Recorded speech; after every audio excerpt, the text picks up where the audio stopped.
Hello, I am Suzanne Ross, and I'm an executive producer for Pleiadian Productions. I'm also the host of Lighten Up TV, as well as the producer, host, and narrator of Supernatural Sedona.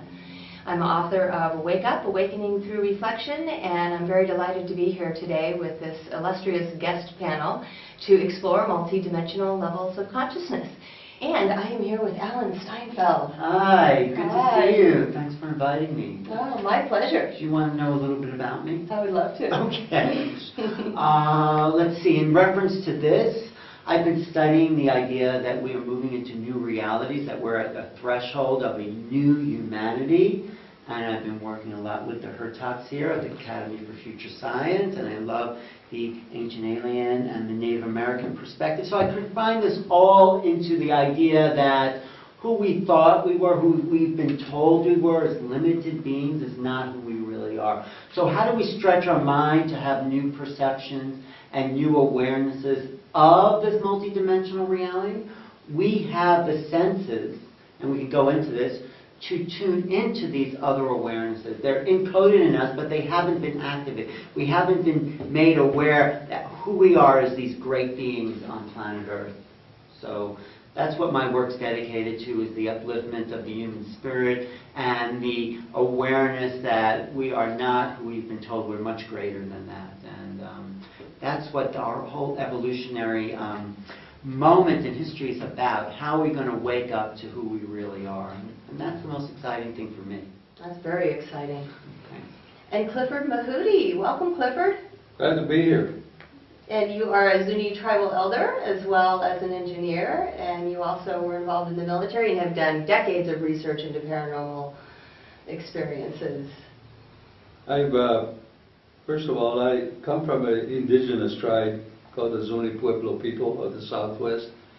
And within our records and within our backgrounds and systems, we actually practice a lot of those rituals, ceremonies, and the connection with all things universal, if you want to go that far.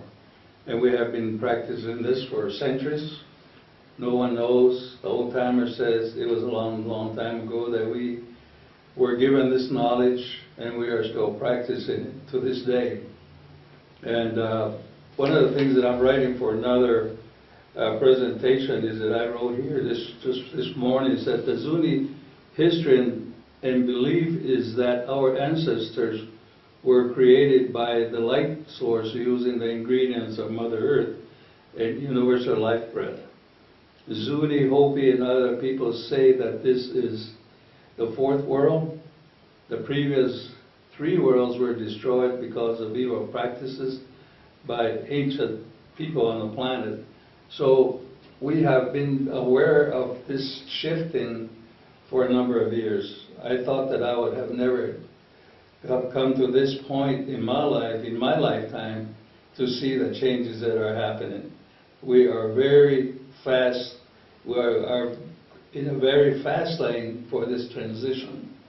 And I call it a logarithmic growth pattern because of things that are happening so fast, and a lot of things that are seems to be abnormal at this time, but it's just a thing that we have to put up with for a while until all of us are in synchronicity with what all the different forces are doing on this planet and other places. And I have been working with this for a long time, not only as a person that participates in these activities, and what has really been intriguing to me is that the interpretation of all the things that we have been taught for a number of years, what our practices, our protocols, things given for what we call the upper world people, the priesthood of the upper world. We don't call them aliens, we don't call them ETs, we don't call them sky people, we call them the priesthood of the upper world. And so these are our teachers, they're our fathers, and they're also the ones that are protectors in many orders and in many different ways.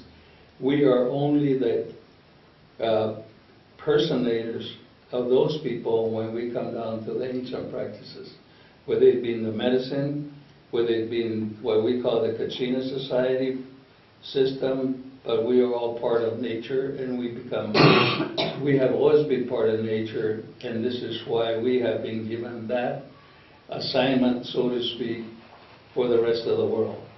And we don't only do that for ourselves as a Zuni nation, but we do it for all the other indigenous tribes and toward the whole people of the planet. And this has been given the charge from day one, if you want to call that. Mm-hmm. And so I'm glad to be here and to perhaps convey and say in simple terms what a complex system is. It's been taking me about at least 60 years, and I'm still a student in my own group, in my own system. So it's very enjoyable to get other people like the people here to get the input from their sources and to reinforce my thinking, and also the information that would help me to explain a lot of things that is so limited in our way, because we are only in this part of the world when we started coming to be part of the system. But we have always been aware that there's somebody else besides us, and all we're doing is following their system. Glad to be here. Yes, thank you for sharing that. And Desiree Hurtak. Right, well, I'm happy to be here. Thank you for having Dr. Hurtak and myself. We've been working in this field for over 40 years, and we've done a lot of work in Egypt, which ties in, I believe, to a lot of the ancient areas. When Clifford talked about previous civilizations, we feel this is some of the work that we've done, looking at what those previous civilizations have been. Done a lot of work, of course, in Mexico, especially the Yucatan. And so this is our interest, but as well as understanding and having unique experiences about other levels of intelligence. So this is key for our own development. Myself, I have a PhD in environmental public policy, and so that's my real interest to see. When you talk about changes on the planet, I mean, we see this both, we'll say, environmentally as well as consciously, and that's what I hope we're going to be talking about today. Our work has been in writing numerous books and articles. We do everything for the Academy for Future Science. I'm one of the founders, and so is my husband, Dr. J.J. Hurtak, and we bring everything from the studies of the multi-universe, which means that there's many universes from a scientific perspective, as well as work from the area of consciousness development, from understanding how we're all interconnected. Thank you. And as my wife has just said, I'm co-founder of our organization, the Academy for Future Science, which is a United Nations NGO. We've worked for over 45 years with the indigenous in various parts of the world. I'm wearing one of the teaching belts from the Shavante people of Brazil. We represent 15 tribes, and our emphasis is on the preservation of the habitats that are rapidly being destroyed by environmental change and just by political neglect of the resources, the tremendous spiritual resources of the indigenous people.